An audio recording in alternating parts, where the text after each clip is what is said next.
Hi, boys and girls. Hope you're doing good. I miss you. And today, Miss Kay's going to read you Curious George. And the author is H.A. Rey.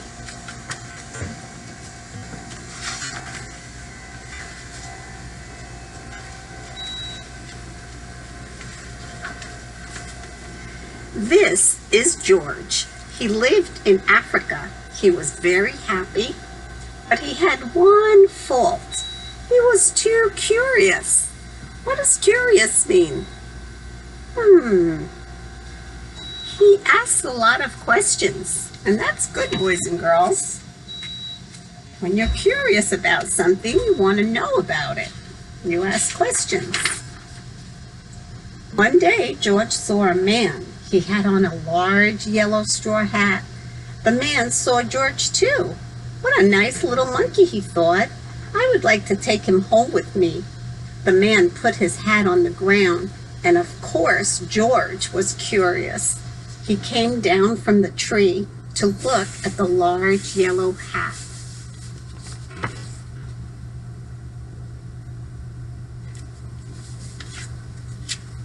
I want to make sure we get those pictures in. The hat had been on the man's head. George thought it would be nice to have it on his own head, so he picked it up and put it on. A little bit too big, I think. Covered his face. The hat covered George's head. He couldn't even see. The man picked him up quickly and popped him into a bag. George was caught. Oh no. How do you think he was feeling? I would be a little scared. The man with the big yellow hat put George into a little boat, and a sailor rowed them both across the water to a big ship. George was sad, but he was still a little curious. And there he goes. Oh my. On the big ship, things began to happen. The man took off the bag. George sat on a little stool, and the man said, "George, I am going to take you to a big zoo.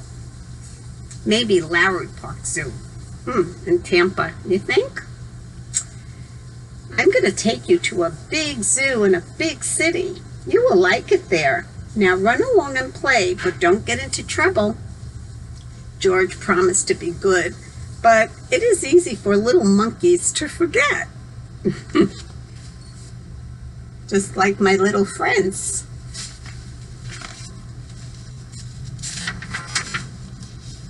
On the deck, he found some seagulls. He wondered how they could fly. He was very curious. Finally, he had to try himself. It looked kind of easy, but oh, what happened? He tried to fly off the boat, and where do you think he landed? Yep, I think so too, right in the water. First this, and then this. Oh gee, where's George? The sailors looked and looked. At last they saw him struggling in the water. He couldn't swim, and almost all tired out. Oh no. Oh, George, I hope they rescue him.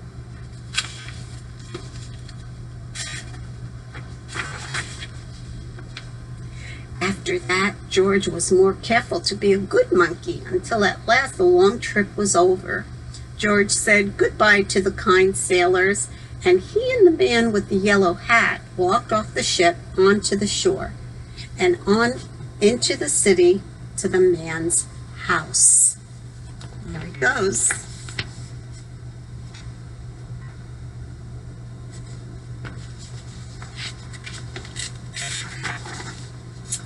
After a good meal and a good pipe, George felt very tired.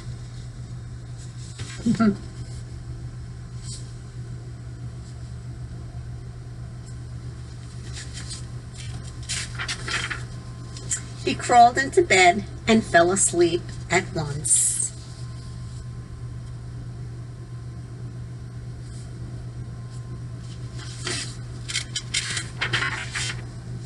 The next morning, the man telephoned the zoo. George watched him. He was fascinated. Then the man went away.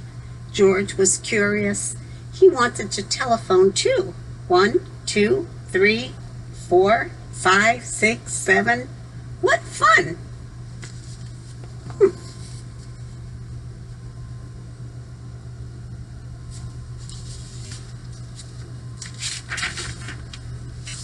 Ding-a-ling-a-ling, George had telephoned the fire station. Oh, gee whiz.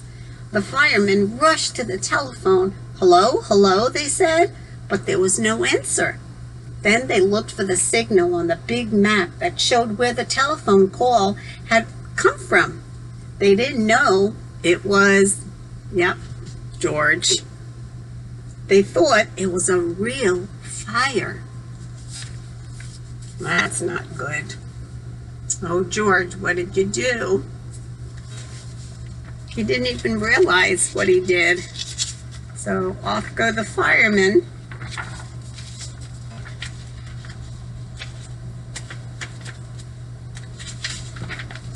Hurry, hurry, hurry!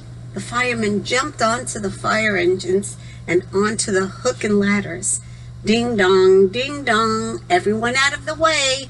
Hurry, hurry, hurry! And there they go.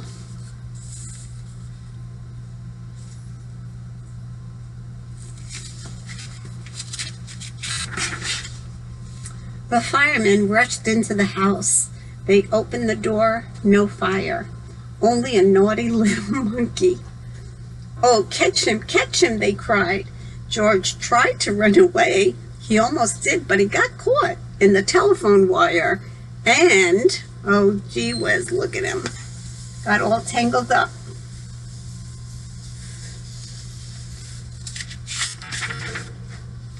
A thin fireman caught one arm and a fat fireman caught the other. You fool the fire department, they said. We will have to shut you up where you can't do any more harm. They took him away and shut him in a prison. Oh boy, they locked him up in jail. Not good, Curious George. Now you really are in trouble. There he is, sitting all by himself in the cell.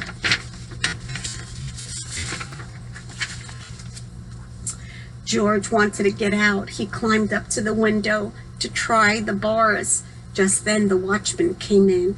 He got on the wooden bed to catch George, but the watchman was too big and heavy. The bed tipped up, the watchman fell over, and quick as lightning, George ran out through the open door. Wow, look at him go.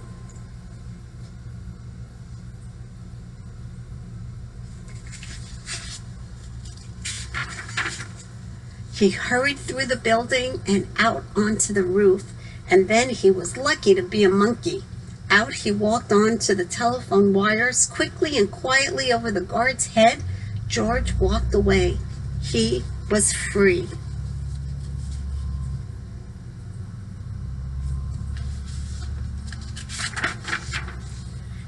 Down in the street outside the prison wall stood a balloon man. A little girl bought a balloon for her brother. George watched. He was curious again. He felt he must have a bright red balloon. He reached over and tried to help himself, but, uh-oh. What do you think happens next? Let's make a prediction. I think I might know.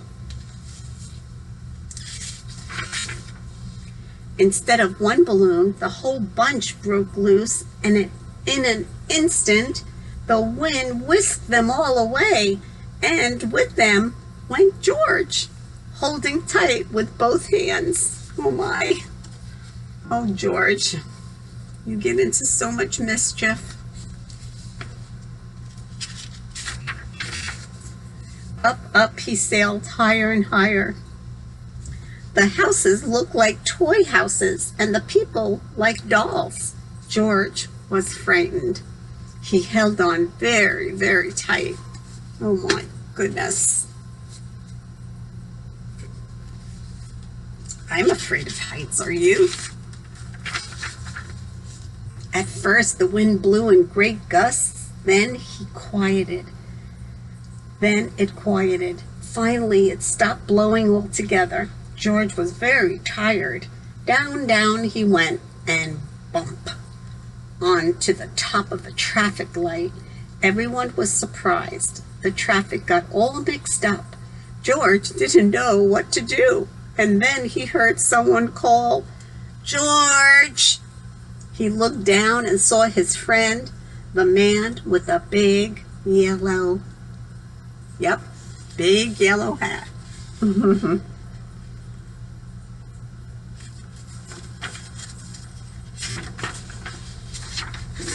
Oops, I think I skipped a page here.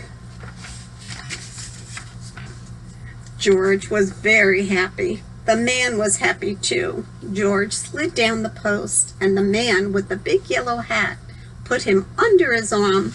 Then he paid the balloon man for all the balloons, and then George and the man climbed into the car, and at last away they went.